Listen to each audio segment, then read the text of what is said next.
صحابہ نے کہا یا رسول اللہ جس کے پاس پیسے نہ ہو، بخاری مسلم متفق علیہ حدیث ہے، نبی کریم نے فرمایا نا بھائی، مفلس تو وہ ہوگا جو قیامت کے دن احد پہاڑ کے برابر نیکیاں لے کے آئے گا۔ یا رسول اللہ اتنی نیکیاں پھر بھی مفلس ہے، پھر بھی غریب ہے؟ تو نبی پاک نے فرمایا نیکیاں پہاڑ کے برابر ہیں، پر اس نے چگلیاں بڑی کی ہیں، غیبتیں بڑی کی ہیں، مذاق بڑے اڑائے، اس نے لوگوں پر پھبتیاں بڑی کسی ہیں، تان و تشنی بڑے کیے، ظلم بڑے کیے، گالی بڑی دی، لوگوں کے بارے میں بری باتیں کی۔ اب رب کریم نے وہ ساری نیکیاں ان لوگوں میں بانٹ دی، مفلس ہو گیا، غریب ہو گیا۔ زیادتی نہیں کریں، ظلم نہ کریں، اپنی نجی زندگی سے لے کر گھر کے اندر سے لے کر اجتماعی زندگی تک زیادتی سے بچیں۔ میرے نبی کریم علیہ السلام نے اپنے غلاموں کو یہ درس دیا ہے، دیکھنا کبھی زیادتی نہ ہونے پائے، دیکھنا کہیں ظلم نہ ہونے پائے، دیکھنا کسی شخص کو تمہارے قول فعل سے، تمہارے مزاج سے تکلیف نہ پہنچے۔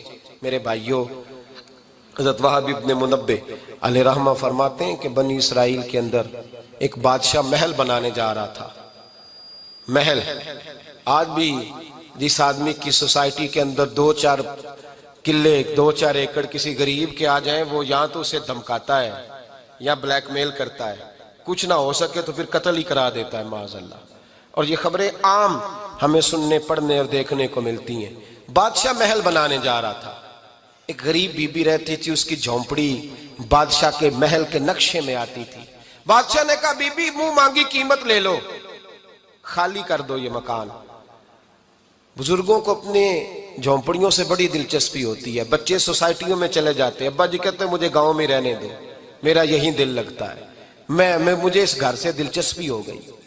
اماں کہنے لگی بادشاہ میں یہاں بیاہ کے آئی تھی، خامد انتقال کر گیا، اولاد اللہ نے دی نہیں، میں پکا ہوا پھالوں، گر جاؤں گی تو تیرا ہی ہے، لیکن مجھے اس آشیانے میں رہنے دے، یہ گھونسلہ میں نے تنکا تنکا کر کے بنایا ہے، مجھے رہنے دے، نہ مجھے نکال۔ کہنے لگا میرا نقشہ خراب ہوتا ہے۔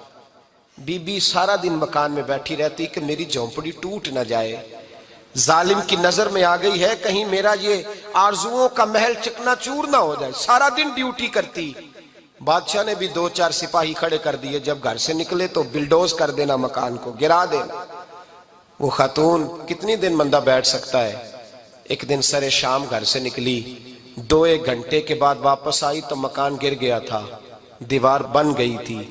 حضرت وہب ابن منبہ فرماتے ہیں بس اس نے دعا کی، اس نے دعا کی تو رب کریم نے وہ شہر سارا تباہ کر دیا۔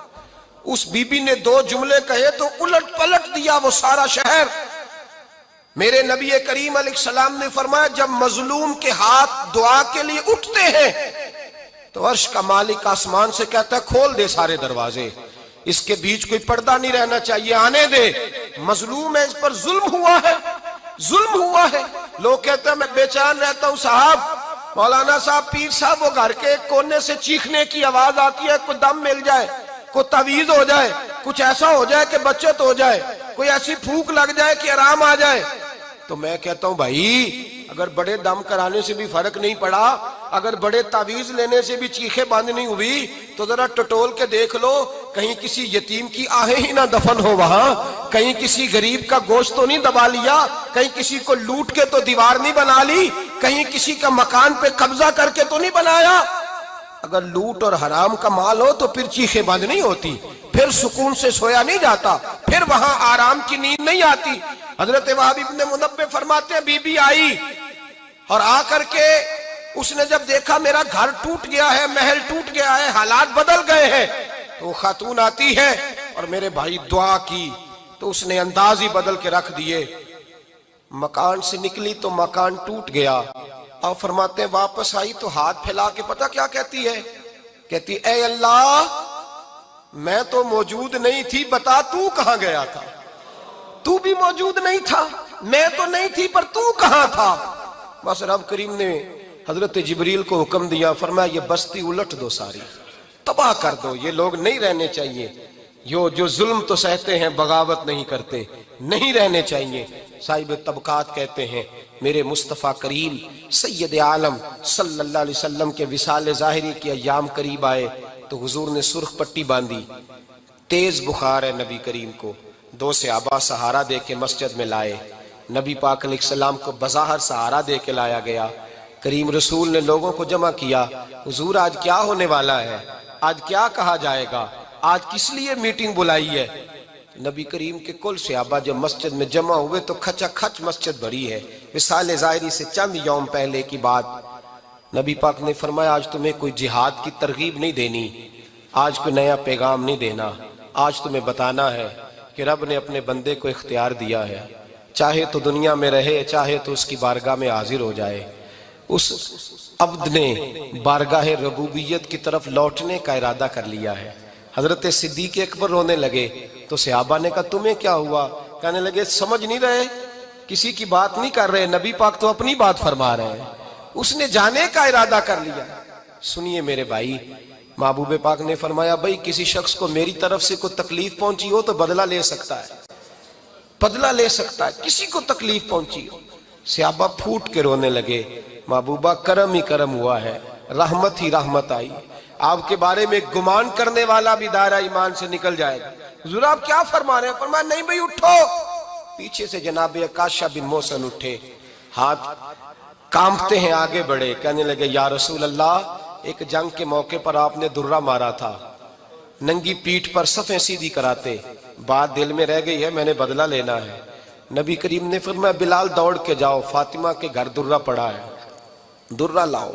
سیدنا بلال حبشی کہتے میں گیا، دستک دی، سیدہ طیبہ طاہرہ حضرت فاطمہ فرمانے لگی بلال کیسے آئے ہو؟ اماں جی وہ درہ چاہیے تھا۔ سیدہ کو تشویش ہوئی، کہنے لگے بلال نہ تو جنگ پہ جانا ہے، نہ جہاد ہے، نہ کوئی ایسا موقع ہے، حضور کی تو طبیعت مبارک بظاہر بڑی علیل ہے، درہ کیا کریں گے؟ حضرت بلال عرض کرنے لگے اماں جی ایک صحابی بدلہ لینے لگے ہیں، صاحب طبقات نے جملے لکھے ہیں، کہتے ہیں بی بی صاحبہ نے درہ بھی دیا اور امام حسن حسین کو بھی باہر نکالا۔ فرمانے لگی عکاشہ سے کہنا 100 درے مارے، ان دو شہزادوں کے جسم پر نبی پاک کے قریب نہ جائے، میں نے 2 بچے پیدا ہی اپنے محبوب پر قربان کرنے کے لیے کیے، ان کو لے جائے۔ حضرت بلال کہتے ہیں میں 2 شہزادے لے کے آیا، اور جب دروازے میں میں لے کے پہنچا تو نبی پاک نے دیکھا تو آنکھوں میں آنسو آ گئے، فرمایا ان کو بٹھا دو، مجھے پتا ہے فاطمہ نے کیا کہہ کے بھیجا ہے۔ حضرت سیدنا بلال فرماتے ہیں درہ میں نے جناب عکاشہ کو دیا، حضرت عکاشہ درہ لے کے آگے جو بڑھے تو حضرت ابو بکر صدیق نے ان کے پیروں پہ ہاتھ رکھا، فرمایا عکاشہ میری طرف آ یار، مجھے مار درے، نبی پاک کے قریب نہ جا۔ مصطفیٰ کریم نے فرمایا ابو بکر تو ہٹ جا، اسے آنے دے۔ فرماتے ہیں میں چند قدم آگے گیا تو مولا علی شیر خدا نے میرے پیر پہ ہاتھ رکھا، کہنے لگے عکاشہ سوچ تو صحیح تو کیا کر رہا ہے؟ حضور نے فرمایا علی ہٹ جاؤ، میرا اور ان کا معاملہ ہے۔ جناب عکاشہ آگے بڑھ رہے، نبی کریم نے فرمایا میں اپنی امت کو درس دینا چاہتا ہوں، خبردار خبردار زندگی میں تمہارے ہاتھ سے زبان سے کسی کو تکلیف نہ پہنچنے پائے، خبردار یاد رکھنا وہ معاشرے بگڑ جاتے ہیں، وہ معاشرے تباہ کر دیے جاتے ہیں جہاں ظلم ہوتا ہے، جہاں زیادتی ہوتی ہے، جہاں لوگوں کو ستایا جاتا ہے۔ محبوب کریم کے قریب آئے حضرت عکاشہ کا حضور میری پیٹھ ننگی تھی، آپ بھی ذرا کپڑا ہٹائیے۔ نبی کریم نے پیٹھ سے کپڑا ہٹایا، جناب عکاشہ نے درہ جو اٹھایا تو صحابہ کی چیخیں نکلی، حضرت عکاشہ نے درہ دور پھینکا، حضور کے بطن اطہر سے لپٹ گئے، چومنے لگے، کہنے لگے حضور وہ تو صفیں سیدھی کراتے لگ گیا تھا، آپ نے کہاں مارا تھا؟ یا رسول اللہ میں تو بہانہ بنا رہا تھا کہ جاتی دفعہ مجھے وجود چومنے کا موقع نصیب ہو جائے، مجھے یہ موقع نصیب ہو جائے۔ میرے حبیب نے فرمایا جس نے جنتی دیکھنا ہو میرے عکاشہ کی زیارت کر لے۔ بھائی ظلم کا دروازہ کھلا ہوا ہے اور لوگ بھول جاتے ہیں زیادتی کرتے ہوئے، وہ بہو سے ہی کیوں نہ کریں، وہ اپنے گھر کے بھول جاتے ہیں کہ شاید پوچھنے والا کوئی نہیں، شاید میزان نہیں لگے گا۔ ایران کے بادشاہ نے اپنے بیٹے کو پڑھانے کے لیے ایک استاد صاحب کا بندوبست کیا، استاد صاحب کو کہا کہ میرے بچے کو دین پڑھائیے، میں چاہتا ہوں کل اس نے عنان حکومت کو سنبھالنا ہے تو یہ دین سے آگاہ ہو جائے، اس کو کچھ سکھائیے پڑھائیے۔ بہت نیک بزرگ بڑے درویش عالم پڑھانے لگے، اسباق مکمل ہو گئے، دین کے اسباق قرآن مجید پڑھایا، احادیث طیبہ کا درس دیا، اصول فقہ سے روشناس کرایا۔ جب بچے نے مکمل تعلیم حاصل کر لی اور آمین ہو گئی، دستار ہو گئی، فارغ ہو گئے تو پھر ایک دن استاد صاحب نے کہا بیٹے کل تم نے ضرور آنا ہے، کچھ بات کرنی ہے۔